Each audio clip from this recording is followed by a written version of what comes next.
नमस्कार दोस्तों, एक बार फिर से आपको आपके इस YouTube चैनल में आपका स्वागत है। अगर आप इस चैनल पर नए हैं और अगर आपने इस चैनल के कुछ वीडियोस देखे हैं, पसंद आए, तो कृपया उन्हें लाइक कर दीजिएगा और इस चैनल को सब्सक्राइब जरूर कर दीजिएगा ताकि समय-समय पर किस्मत और भी बेहतरीन वीडियोस बनाने का हमें मौका मिलता रहे। दोस्तों, माननीय सुप्रीम कोर्ट की एक जजमेंट है, वो 8 सितंबर को आई हुई एक जजमेंट है और इस जजमेंट में देखिए ये एक 48 पेज की एक जजमेंट है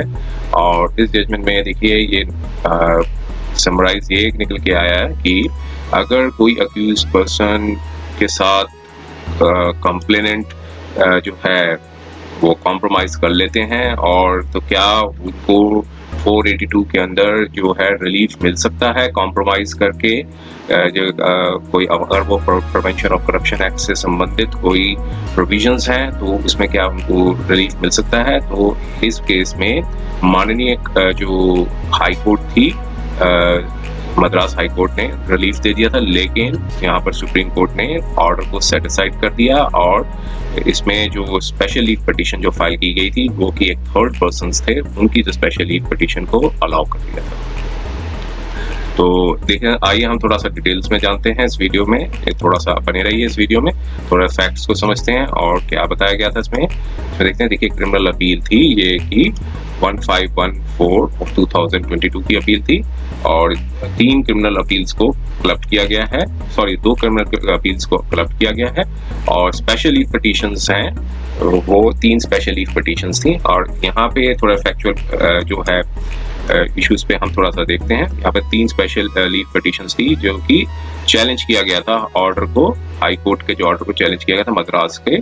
जिसमें जो मद्रास हाई कोर्ट में 482 की जो पिटीशन थी जो कि क्वेश्चनिंग थी, क्रिमिनल कंप्लेंट जो पेंडिंग थी एडिशनल स्पेशल कोर्ट की,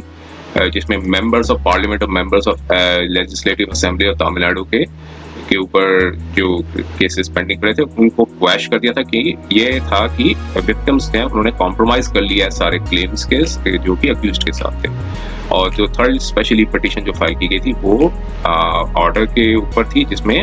और डिसमिसल हाई कोर्ट ने डिसमिस कर दी थी क्रिमिनल मिसलेनियस पिटीशन जो कि थर्ड पर्सन ने एक पिटीशन फाइल की थी जो कि एक एंटी करप्शन मूवमेंट के नाम से थी। उन्होंने कहा था कि रिकॉल किया जाए ऑर्डर को कि इसमें क्वैश पिटीशन जो है उनकी डिसमिस कर दी गई है, उस ऑर्डर के ऊपर स्पेशली पिटीशन डाली गई थी। तो देखिए यहाँ पर ये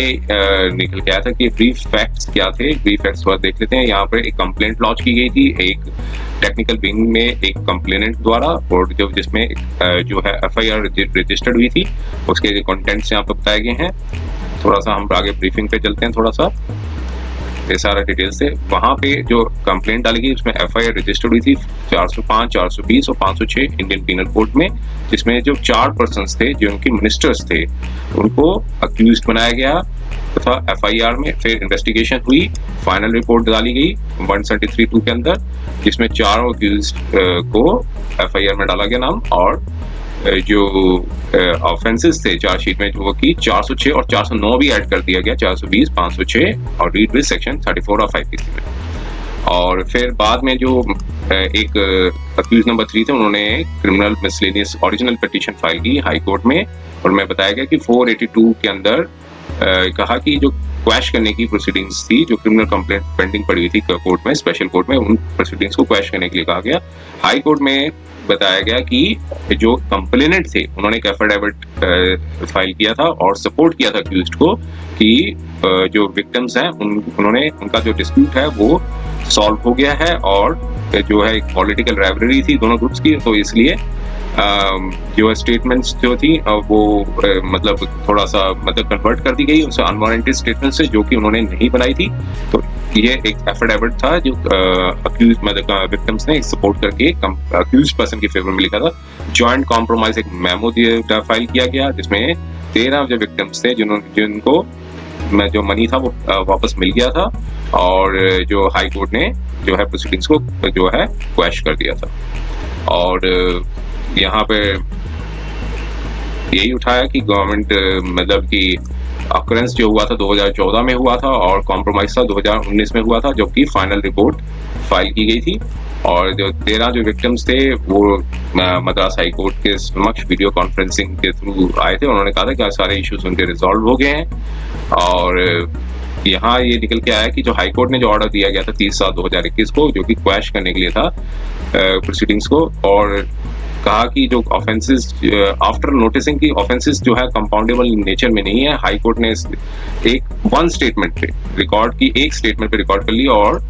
जो गाइडलाइंस इशू की थी जो मतलब हम ऑनरेबल सुप्रीम कोर्ट की, उसको कंसिडर करते हुए जो है कंप्लेंट को क्वैश कर दी। सारे जजमेंट्स को उन्होंने साइट किया, Pratibha Bhai Aher versus state of Gujarat, state of Maharashtra versus Dhruv Gurjar and other, ये जजमेंट्स को रिलाई करते हुए क्वैश कर दिया। आप क्वैशिंग की, और एक और जो पर्सन थे उन्होंने पार्टिसिपेट किया था, सिलेक्शन प्रोसीजर में पार्टिसिपेट किया था, जो कि ड्राइवर्स और कंडक्टर्स की थी, जो कि सिलेक्ट नहीं हुए थे। उन्होंने भी एक स्पेशल लीव पिटीशन फाइल की कि यहाँ पे एक cash for the job scam हुआ है, जिसकी वजह से अगर उनको भी उनकी सिलेक्शन हो जाती अगर स्कैम नहीं हुआ होता। तो एक और जो कंप्लेंट थी, मतलब क्वेश्चन के बाद एक और जो पर्सन थे उन्होंने एक पिटीशन फाइल की थी, और वो क्योंकि वो पार्टी नहीं थे क्वेश्चन प्रोसीडिंग्स में हाई कोर्ट में के सामने, तो फिर उन्होंने स्पेशल लीव पिटीशन फाइल की थी माननीय सुप्रीम कोर्ट में, और एप्लीकेशन के साथ फाइल की कि उन्हें परमिशन दी जाए कि to leave to file the special leave petition. और स्पेशल लीव पिटीशन जो है माननीय कोर्ट ने 11 फरवरी 2022 के ऑर्डर से उनको अलाउ कर दी। और इसके बाद एक और ऑर्गेनाइजेशन थी जो कि उन्होंने भी अपनी एक मिसलेनियस पिटीशन थी मूव की थी, और जो हाई कोर्ट ने ऑर्डर दिया है डेटेड 30 जुलाई 2021 को, उसे रिकॉल कर लिया जाए, क्योंकि कंप्लेंट जो थी उसमें काफी एलिगेशंस थी करप्शन की और abuse of the official position. तो चार्जशीट जो है उसको क्वैश नहीं कर देना चाहिए, सिर्फ only on the basis of the compromise जो है पार्टीज के बीच में आया हो। तो एप्लीकेशन जो थी उसे रिकॉल की थी, वो रिजेक्ट कर दी गई थी 14 मार्च 2022 के ऑर्डर से। और फिर इसके बाद जो है जो एक और एसोसिएशन थी उन्होंने भी 2 स्पेशल लीव पिटीशंस थी वो फाइल की थी। अब देखिए इसमें ट्राइबल कंटेंशंस भी रेज की गई और काफी इश्यूज है। कि हम इश्यूज पे आते हैं, क्या थे इश्यूज, उस पर थोड़ा सा हम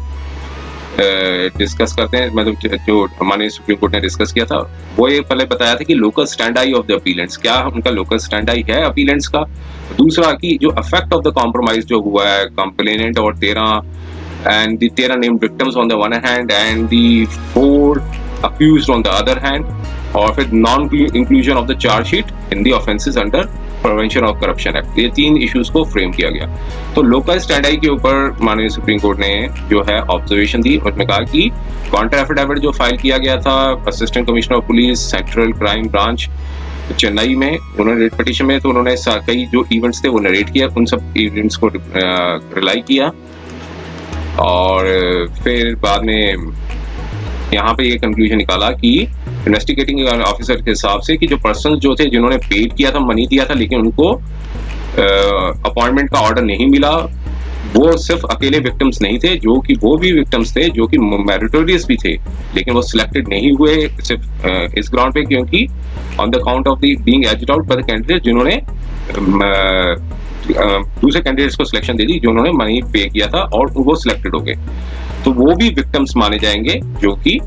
मेरिटोरियस थे, जो पैसे नहीं दे पाए, लेकिन वो सिलेक्टेड हो सकते थे, लेकिन उनकी जो अपॉइंटमेंट है जो उन दूसरे कैंडिडेट्स ने ले ली जो उन्होंने पैसे देके अपॉइंटमेंट ली थी। तो ये सारी जो if allegations are eventually proved, ये चीज उन्होंने कंक्लूजन निकाली। इंटरवीनर के ऊपर बताया, फिर आगे हम बढ़ते हैं थोड़ा सा। तो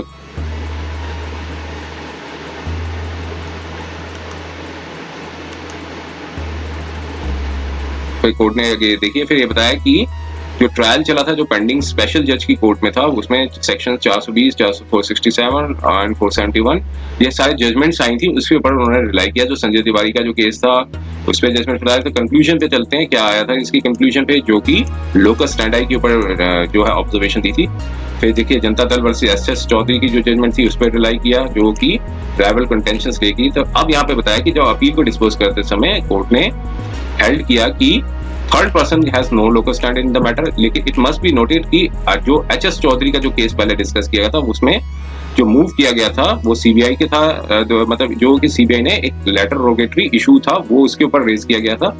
तो अब ये सारी जो जजमेंट्स थी उस पर ऐसा रिलाई किया कि जजमेंट्स के जो फैक्ट्स हैं मैच कर रहे हैं कि नहीं कर रहे हैं, इसके ऊपर सर देखा। अब यहाँ पर सारी जजमेंट्स को डिस्कस करने के बाद कोर्ट ने पाया कि जो ऑब्जेक्शन जो रेज की गई है इस केस में कि लोकल स्टैंड आई नहीं है अपीलेंट्स का, उसका कोई मेरिट नहीं है। और जो कंटेंशन ये है कि जो अपीलेंट ने जो कि यहाँ पर केस फाइल किया कि उनका लोकल स्टैंड नहीं है, तो इसलिए अब उनकी जो कंटेंशन है जो अपोजिट पार्टी में सॉरी जो रिस्पोंडेंट ने रेज किया उनका जो कंटेंशन है उस पर कोई मेरिट नहीं है, इसलिए उस ऑब्जेक्शन को रिजेक्ट कर दिया। अब यहाँ पर दूसरा इशू को डिस्कस किया गया वो था कि जो कॉम्प्रोमाइज हो गया और non inclusion of the offences थे जो कि under the prevention of corruption act, तो कॉम्प्रोमाइज होने पे और जो ऑफेंसेस थे प्रिवेंशन ऑफ करप्शन एक्ट के वो ऐड नहीं किए गए जो कि चार्जशीट में थे। अब यहाँ पे देखिए फिर डिस्कशन ये निकली कि एफआईआर जो रजिस्टर्ड हुई थी वो सिर्फ सेक्शन 405, 420 और 506 के अंदर हुई थी, और जो एलिगेशंस थी कंप्लेंट में वो बताई गई थी कि पेमेंट ऑफ मनी थी, जो पेमेंट मनी दिया जाएगा तभी एम्प्लॉयमेंट है वो पब्लिक ट्रांसपोर्ट कॉर्पोरेशन में ली जाएगी। तो इसके बाद फिर क्या हुआ, एफआईआर रजिस्टर्ड हुई 13 अगस्त 2018 को, और इसके बाद ऑर्डर पास हुआ हाई कोर्ट का इन क्रिमिनल ओरिजिनल पिटीशन सो। तो फिर अब यहाँ पे कोर्ट ने कहा कि हम सरप्राइज होते हैं कि एफआईआर में क्यों नहीं offences prevention of corruption act के जो सेक्शंस है वो इंसर्ट किए गए। इन्वेस्टिगेटिंग ऑफिसर के ऊपर बताया कि वो काफी मतलब लेटर ग्रेशियस थे कि उन्होंने 409 आईपीसी जरूर ऐड कर दिया, और फिर यहाँ पे निकल के आया कि जो अक्यूज थे वो 406, 409, 420 और 506 के थे, लेकिन जो कि सारे ऑफेंसेस हैं सिर्फ 506 को छोड़ के कोई भी ऑफेंसेस कंपाउंडेबल नहीं है। तो ऐसे में जो सब सेक्शन 320 सब पार्ट 1 के अंदर सिर्फ 506 सेक्शन ही है जो कि कंपाउंडेबल है, बाकी सारे 406, 409 और 420 और 420 ये सब कंपाउंडेबल नहीं है। 406 और 420 को कंपाउंडेबल किया जा सकता है under subsection 2 of 320 of the CrPC के अंदर, और सबसेक्शन 9 जो है वो साफ साफ क्लियर करता है कि कोई भी ऑफेंस कंपाउंडेड नहीं हो सकता as provided by the section. और फिर आगे देखिए तो कहीं भी नहीं निकल के आता है कि जो ऑफेंस जो सेक्शन 409 है फाइनल रिपोर्ट में जो दिया गया है, जो कि क्या है criminal breach of the trust by the public servant, जो चीज है ये ऑफेंस है 409 का, कोई से कंपाउंड किया जा सकता है ऐसा कहीं नहीं लिखा है। तो इसमें हाई कोर्ट ने मतलब यहाँ पर थोड़ा सा उन्होंने जो जजमेंट्स दी थी रिलाई किया था उस पर उन्होंने डिस्कस किया। और फिर दूसरी जजमेंट्स हैं जैसे ज्ञान Singh versus state of Punjab और हरियाणा की, ये सिर्फ 498 से संबंधित था, और BS Joshi and state of Haryana, ये सारी जजमेंट्स हैं जो कि कंपाउंडेबल जो ऑफेंसेस है उस पर किए गई है। उस सारे डिस्कशन को एक एक चीजों का एनालिसिस किया। बीएस जजमेंट के ऊपर बताया कि ये सेक्शन 498 के ऊपर से संबंधित थी, तो उसमें कोर्ट ने थोड़ा लीनियंट व्यू बताया था। निखिल मर्चेंट की जो जजमेंट थी उसमें जो है रिकवरी ऑफ मनी थी, जिसमें जो ऑफेंसेस थे, कंप्लेंट थी ऑफिसर्स ऑफ द कंपनी थी और ऑफिसर्स ऑफ बैंक थी, जो कि प्रिवेंशन ऑफ करप्शन एक्ट भी उसमें ऐड किया हुआ था, लेकिन जो सूट कॉम्प्रोमाइज हो गया था और जो मैनेजिंग डायरेक्टर थे इस केस में वो उन्होंने अपने आप को डिस्चार्ज कंप्लेंट से डिस्चार्ज करने के लिए कहा था, लेकिन स्पेशल जज ने सीबीआई के थे उन्होंने रिजेक्ट कर दी थी डिस्चार्ज को, हाई कोर्ट ने कंफर्म कर दिया था, लेकिन जो इस माननीय सुप्रीम कोर्ट ने उस डिसीजन को रिवर्स कर दिया था। तो इसलिए कि इस ग्राउंड पे रिजेक्ट कर दिया क्योंकि जो अमाउंट था वो बैंक द्वारा था वो सेटल्ड हो चुका था, और लेकिन जो निखिल मर्चेंट केस का था वो उस पर भी उन्होंने ऑब्जर्वेशन दी और उन्होंने कहा कि वहां पे कहीं भी इंडिकेशन नहीं था कि जो कंप्लेंट है जिसमें ऑफिसर्स के अगेंस्ट है जो कि प्रिवेंशन ऑफ करप्शन एक्ट है जो कि ऑफेंसेस के अंदर लिखा है उसे क्वैश कर दिया जाए। तो ऐसे ही निखिल कुमार के केस में भी कई चीज ऐसे निकल गए। फिर सिमिलरली मनोज कुमार के केस के ऊपर भी ऐसी डिस्कशन जो हुई, एनालिसिस किया। मनोज शर्मा के केस के ऊपर भी इन्होंने अपनी ऑब्जर्वेशन दी। फिर ज्ञान सिंह का ये केस था। फिर आगे बढ़ते हैं, थोड़ा लेंथी जजमेंट है ये। फाइनल कंक्लूजन ये निकल के आया, देखिए इस सारे जजमेंट को, कि कोर्ट ने कहा कि जो कोर्ट जो है जब भी क्वैशिंग करती है वो स्लो हो जाती है 482 और सीआरपीसी में, चाहे आर्टिकल 226 ऑफ द कॉन्स्टिट्यूशन में जो कि क्वैशिंग होती है क्रिमिनल प्रोसीडिंग्स की अगर कोई सेटलमेंट आ जाता है दोनों पार्टीज के बीच में, और जब ऑफेंसेस जो है वो इम्पैक्ट होती है not only on the mainly on the complaint but also on the accused on others. अब इस केस में निकल के आया कि from the final report in this case में क्या निकल गया कि काउंटर एफिडेविट जो फाइल किया आईओ ने, उस जो पर्सन्स थे हु अडॉप्टेड करप्ट प्रैक्टिसेस, जो एम्प्लॉयमेंट को सिक्योर करना चाहते थे ट्रांसपोर्टेड कॉर्पोरेशन में, दो कैटेगरी में आते हैं। पहले वो जिन्होंने अपॉइंटमेंट जो पैसे दिए और उनका अपॉइंटमेंट हो गई, और दूसरे लोग जो उन्होंने पैसे दिए लेकिन उनका अपॉइंटमेंट नहीं हुई। अब जो सेकंड जो कैटेगरी की जो पर्सन्स हैं जिनके पैसे दिए और अपॉइंटमेंट नहीं हुई, वो उनको जो डिस्प्यूट है वो सेटल कर दिया कि उनका रिफंड हो गया पैसे का। तो इसके बेसिस पे कि जो अपॉइंटमेंट जो है ये अगर ऐसे में अगर उनको सेटल कर दिया तो जो पहली कैटेगरी के जो लोग हैं जिन्होंने पैसे दिए और अपॉइंटमेंट ले दिए, तो उनको अपॉइंटमेंट को अप्रूवल मिल जाएगा। ऐसा इन्होंने कोर्ट ने ऑब्जर्वेशन दी कि जो एफिडेविट दिया गया था, जो सारी जो फाइनल रिपोर्ट जो दी गई थी इन्वेस्टिगेटिंग ऑफिसर, तो ऐसे में हाई कोर्ट को क्वैश नहीं करनी चाहिए थी क्रिमिनल प्रोसीडिंग्स की on the basis of the compromise. सिर्फ कॉम्प्रोमाइज हो गया, इस बेसिस पर उनको कॉम्प्रोमाइज नहीं करनी चाहिए थी। और ये बताया कि जो करप्शन जो अडॉप्ट की गई थी पब्लिक सर्वेंट द्वारा, वो एक स्टेट द्वारा, स्टेट के अगेंस्ट भी और सोसाइटी के अगेंस्ट भी काफी ज्यादा है। तो कोर्ट को ऐसे केसेस को डील नहीं करना चाहिए और जिसमें ऑफिशियल पोजीशन का अब्यूज हुआ चाहिए, अब्यूज हुआ और करप्ट प्रैक्टिसेस जो है अडॉप्ट की गई हो, जैसे कि suit for the specific performance, जहां रिफंड ऑफ द मनी जो है वो सेटिस्फाई करता हो एग्रीमेंट करो। तो वही हमने आज पाते हैं कि जो हाई कोर्ट ने कंप्लीटली एरर किया है, क्वैश कर दिया क्रिमिनल कंप्लेंट को। तो देखिए यही पूरा जजमेंट पर डिस्कशन किया गया, बहुत ज्यादा डिस्कशन किया, थोड़ा काफी लेंथी जजमेंट है। तो यहाँ पर यही निकला कि हाई कोर्ट ने एरर की है और क्वैशिंग जो है, जो ऑफिशियल्स जो थे पब्लिक रिप्रेजेंटेटिव्स के ऊपर डाली गई थी जो कंप्लेंट, उसको क्वैश करना ठीक नहीं है। तो फिर साथ में बताया कि स्टेट को भी out to take comprehensive investigation करनी चाहिए, स्कैम को पूरा ओपन करना चाहिए बिना अलाउ किए अक्यूज्ड को कि ये प्राइवेट मनी डिस्प्यूट था एक, जबकि ये ऐसा नहीं कंसीडर करना चाहिए उसको। और फिर कंक्लूजन ये निकला कि हाई कोर्ट का जो ऑर्डर था वो टोटली अनसस्टेनेबल है और अपील्स जो अलाउ की जाती है, इन्वेस्टिगेटिंग जो इम्पीच्ड ऑर्डर था हाई कोर्ट का उसको सेटिस्फाइड किया जाता है और इन्वेस्टिगेटिंग ऑफिसर को प्रोसीड करना पड़ेगा, shall now to proceed under section 173(8) of the court के अंदर कि एक फर्दर रिपोर्ट भी भेजे इन्वेस्टिगेशन की, जो चार्जशीट दी जाती है, जो कि ऑब्जर्वेशंस हुई हैं इन द प्रीसीडिंग पैराग्राफ्स में। और अल्टरनेटिवली स्पेशल कोर्ट जो है जिसके सामने क्रिमिनल कंप्लेंट पेंडिंग है, वो भी अपनी एक्सरसाइज करें पावर 216 सीआरपीसी के तहत। और कोई भी अगर कोई रिलेक्टेंस होती है, स्टेट जैसे इन्वेस्टिगेटिंग ऑफिसर है जैसे कोई प्रेस नहीं करते हैं, तो स्टेट भी जो स्पेशल कोर्ट है वो भी 216 सीआरपीसी के अंदर वो पावर करें और चार्जेस में अल्टरेशन करें। और जो भी कोई स्टे हाई कोर्ट द्वारा दिए गए, स्टेट जो है एप्रोप्रिएट स्टेप्स लें और स्टे को वैकेट कराएं। और क्योंकि कोर्ट जो डील कर रही है दो केसेस में जो डील कर रही है, क्योंकि उसका डिजास्टर्स इफेक्ट होगा अगर कोई प्रोसिक्यूशन जो होता है under the prevention of corruption act के तहत। तो देखिए काफी लेंथी जजमेंट थी, काफी इसमें अपील्स को अलाउ कर दिया गया। उम्मीद है ये वीडियो आपको पसंद आया होगा। अगर ये वीडियो पसंद आया तो कृपया इस वीडियो को लाइक कर दीजिएगा और इस चैनल को सब्सक्राइब जरूर कर दीजिएगा, ताकि समय समय पर आपके समक्ष और भी बेहतरीन वीडियोस बनाने का हमें मौका मिलता रहे। समय देने के लिए बहुत बहुत धन्यवाद।